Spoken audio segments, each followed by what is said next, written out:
आज की बायोलॉजी की क्लास में हम गैमेटोजेनेसिस के विषय में पढ़ेंगे। गैमेटोजेनेसिस का अर्थ क्या होता है कि गैमेट्स का निर्माण होना, यानी युग्मकों का निर्माण होना।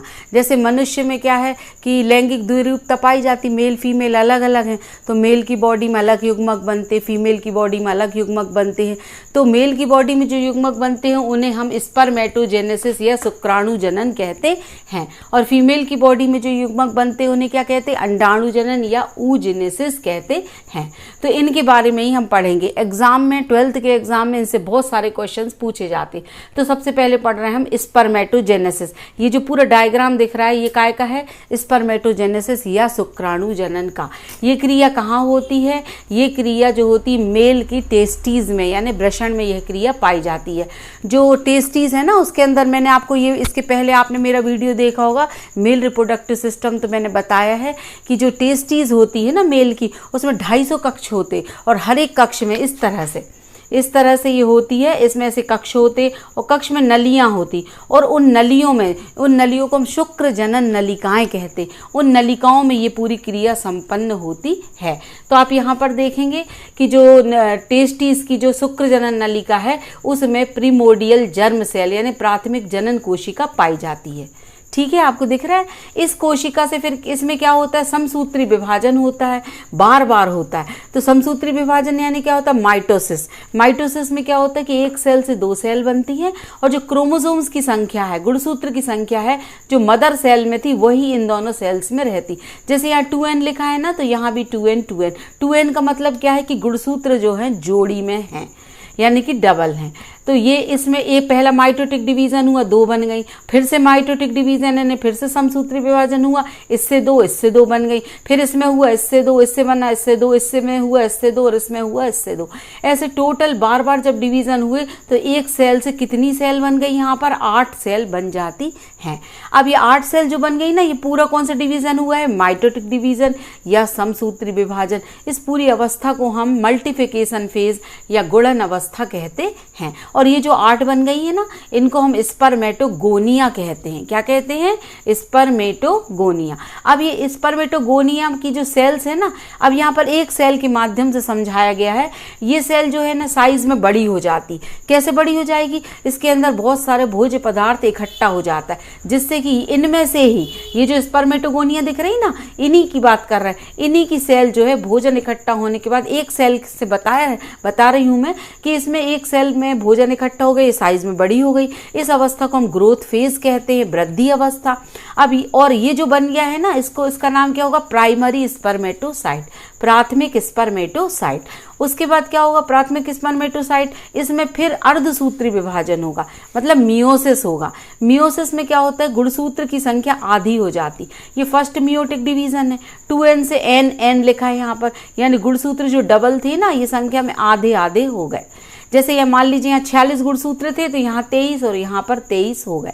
उसके बाद क्या हुआ, इसमें सेकंड मियोटिक डिवीजन हुआ, तो फिर इससे 2 बन गई, इससे 2 बन गई, और चारों में गुणसूत्र की संख्या जो है इस सेल से आधी हो गई है, इसलिए सब में n लिखा है। तो इस पूरी फेज को हम क्या कहते हैं, ये कहते हैं मैचुरेशन फेज, यानी परिपक्व अवस्था। फिर क्या होता है, ये जो 4 सेल है ना, इनमें मेटामॉर्फोसिस होगा, यानी कायांतरण होगा। कायांतरण का अर्थ क्या होता है, रूप बदल जाना। मतलब ये गोल दिख रही है ना, जो गोल से इनका शेप लंबा हो जाएगा, ये दिख रहा है लंबी हो गई। फिर इनके पीछे से एक एक पूंछ निकल जाती है, टेल बन जाती, और ये इस तरह से 4 स्पर्म बन जाते हैं। तो आप ये पूरे डायग्राम को देखेंगे ना, तो एक सेल से 4 स्पर्म बन गए। तो एक सेल से कितने स्पर्म बन जाते हैं, 4, और इनका शेप साइज बिल्कुल अलग होता है इस सेल से। और ये नाम मैंने आपको बताया, इसके 4 अवस्थाओं में ये पूरी हो रही है। ये इतना क्या कहलाता है, मल्टीप्लिकेशन फेज गुणन अवस्था, ये है ग्रोथ फेज वृद्धि अवस्था, ये है मैचुरेशन फेज परिपक्व अवस्था, और ये है मेटामॉर्फोसिस यानी कायांतरण। और इसे कहते हैं प्रिमोडियल जर्म सेल, इसको कहते हैं स्पर्मेटोगोनिया, इसको कहते हैं प्राइमरी स्पर्मेटोसाइट्स। इससे जो विभाजन से बनी ना, वो द्वितीयक स्पर्मेटोसाइट है, सेकेंडरी स्पर्मेटोसाइट। फिर ये जो बनी इसको स्पर्मेटिड कहते, और लास्ट में स्पर्म बनते हैं। तो आपको समझ में आया स्पर्मेटोजेनेसिस की प्रोसेस। इसका चित्र बनाने अकेले भी एग्जाम में आता है कई बार कि आप स्पर्मेटोजेनेसिस का या शुक्राणु जनन का रेखा चित्र बनाइए, तो आपको ये बनाना है। आपको ये स्टेप ध्यान रखना, कितने स्टेप हैं इसमें, 1 2 3 4 5 6 7 8 स्टेप में ये चित्र पूरा हो रहा है। और 8 स्टेप में से जो 5 स्टेप है ना ऊपर के 1 2 3 4 5, यहाँ तक गुणसूत्र की संख्या 2n है। और 5 स्टेप के बाद जो 3 स्टेप बचे ना उनमें क्रोमोसोम्स की संख्या जो है n हो जाती है, यानी आधी हो जाती है। तो आप ये डायग्राम बनाएंगे ना तो स्टेप पूरे गिनेंगे कि 8 हो गए हैं आपके। फिर इस तरफ के भी नाम आपको लिखना है, multiplication, growth, maturation phase, Metamorphosis. और इस तरफ भी लिखना है, ये प्रीमोडियल जर्म सेल, ये हो गया spermatogonia, primary spermatocyte, secondary spermatocyte, spermatid और स्पर्म। इस तरह एक कोशिका से 4 स्पर्म का निर्माण होता है। तो स्पर्म संख्या में बहुत ज़्यादा बनते हैं। तो स्पर्मेटोसिस पे बहुत सारे क्वेश्चन आते हैं परीक्षा में। अब आता है oogenesis। oogenesis यानी क्या होता है, ये स्त्रियों के अंडाशय में होने वाली क्रिया है oogenesis। इस क्रिया में क्या होता है, इसमें भी वही अंडाशय की जो प्राथमिक जनन कोशिका होगी ना, प्रीमोडियल जर्म सेल, उसमें भी माइटोटिक डिवीजन होगा, समसूत्री विभाजन होगा, 1 से 2, 2 से 4, 4 से 8 बन गई। जैसा यहाँ हुआ था ना, सेम टू सेम यहाँ हो रहा है। ठीक है, तो इसको भी प्रीमोडियल जर्म सेल कहते, केवल ये नाम बदल गया। इधर स्पर्मेटोगोनिया था तो इधर नाम क्या हो गया, oogonia। ठीक है, ये क्या हो गया, oogonia। और डिवीज़न बिल्कुल वैसे ही हुआ जैसे यहाँ हो रहा था। इसके बाद ये भी वो सेम है कि एक कोशिका आकार में बड़ी हो गई, भोज्य पदार्थ इकट्ठा हो गया, ये ग्रोथ फेज हो गई। इसका नाम क्या हो गया, जैसे इसमें था प्राइमरी स्पर्मेटोसाइट तो इसमें नाम क्या हो गया, प्राइमरी oocyte। क्या हो गया नाम, प्राइमरी oocyte। फिर इसमें वो अर्धसूत्री विभाजन हुआ। अब इसमें यहाँ से अंतर है, डायग्राम में आप देखेंगे दोनों का कंपैरिजन, तो यहाँ से अंतर है। यहाँ पे क्या हो रहा था कि सेम एक जैसी 2 सेल बन रही थी, यहाँ ऐसा नहीं है, यहाँ असमान विभाजन होता है। एक सेल छोटी सी बनती और एक सेल बड़ी बनती। जो छोटी बनती ना उसको हम पोलर बॉडी कहते हैं, और जो बड़ी बनती ना उसको सेकेंडरी oocyte कहते हैं। अभी अब मैं आपको बता रही हूँ oogenesis में क्या हो रहा है कि ये जो ओवरी की जर्म सेल होती है, प्राइमोडियल जर्म सेल, यानी कि जो अंडाशय की कोशिका होती मातृ जनन, उसमें समसूत्री विभाजन हो रहा है। 1 से 2, 2 से 4, 4 से 8 बन गई। और ये सेम इस तरह जैसे स्पर्मेटोजेनेसिस था सेम ऐसे हुआ, लेकिन इनका नाम बदल गया। इसको कहते हैं हम oogonia। जैसे इसको कह रहे थे स्पर्मेटोगोनिया, ये हो गया oogonia। फिर growth phase I. Growth phase में एक सेल आकार में बड़ी हो गई, इसमें फूड इकट्ठा हो गया, बहुत सारा भोजन इकट्ठा हो गया। इसको हम क्या कहने लगते हैं, प्राइमरी oocyte। जैसे ये था स्पर्मेटोसाइट, ये हो गया oocyte।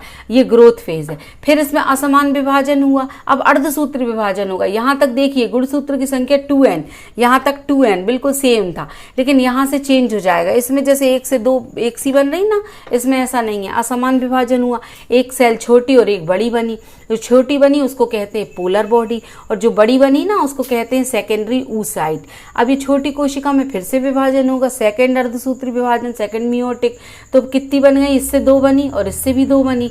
तो इससे छोटी वाली से जो 2 बनी ना वो छोटी रही, और बड़ी वाली से भी एक छोटी और एक बड़ी सेल बनती है। आपको डायग्राम में समझ में आ रहा होगा। अब ये 3 छोटी सेल बनी, इन तीनों को हम पोलर बॉडी कहेंगे, और एक ही बड़ी सेल बनी है जिसको हम एग या अंडाणु कहते हैं। तो यहाँ से इस चित्र में दोनों में डिफरेंस है। ठीक है ना, कहाँ से, ये अर्धसूत्री विभाजन जहाँ से चालू हो रहा है, मैचुरेशन फेज जहाँ से चालू हो रही है ना, तो वो दोनों में अंतर है। इसमें 1 से 4 स्पर्म बने और इसमें एक सेल से केवल एक ही अंडाशय बनता है, एक ही एग बनता है। अंडाशय नहीं, सॉरी, एग, एक ही एग बनता है, और बाकी ये पोलर बॉडी बनती है जो कुछ समय बाद नष्ट हो जाती हैं। तो ये क्या आपको अच्छे से समझ में आया कि oogenesis में क्या हुआ कि एक सेल से एक ही एग बना, और स्पर्मेटोजेनेसिस में एक सेल से 4 स्पर्म बने। तो एक क्वेश्चन तो ये हो गया कि इसको रेखा चित्र द्वारा समझाइए, एक क्वेश्चन ये हो गया कि अंडाणु जनन को रेखा चित्र द्वारा समझाइए, एक क्वेश्चन आता है इसका वर्णन कीजिए, तीसरा क्वेश्चन ये oogenesis का वर्णन कीजिए, और जो 5वां क्वेश्चन बनता है ना, इन दोनों में डिफरेंस का बनता है कि आप शुक्राणु जनन और अंडाणु जनन में अंतर बताइए। तो अंतर बहुत सारे हैं। ये वृषण में हो रही, टेस्टिस में क्रिया हो रही, ये क्रिया स्त्रियों के अंडाशय में हो रही। फिर इस क्रिया के द्वारा ये 4 शुक्राणु बनते हैं, और इस क्रिया के द्वारा केवल एक ही अंडाणु बनता है। फिर इसमें कोई पोलर बॉडी नहीं बन रहा है, इसमें पोलर बॉडी बनता है। तो इस तरह से बहुत सारे डिफरेंस हम बता सकते हैं। तो मुझे पूरी उम्मीद है कि आपको ये अच्छे से समझ में आया होगा। अब इसका आप एक स्क्रीनशॉट ले लीजिए, और आपको कोई डाउट हो तो आप मुझे कमेंट करके पूछ सकते हैं, और अब आप इसका एक स्क्रीनशॉट ले लीजिए।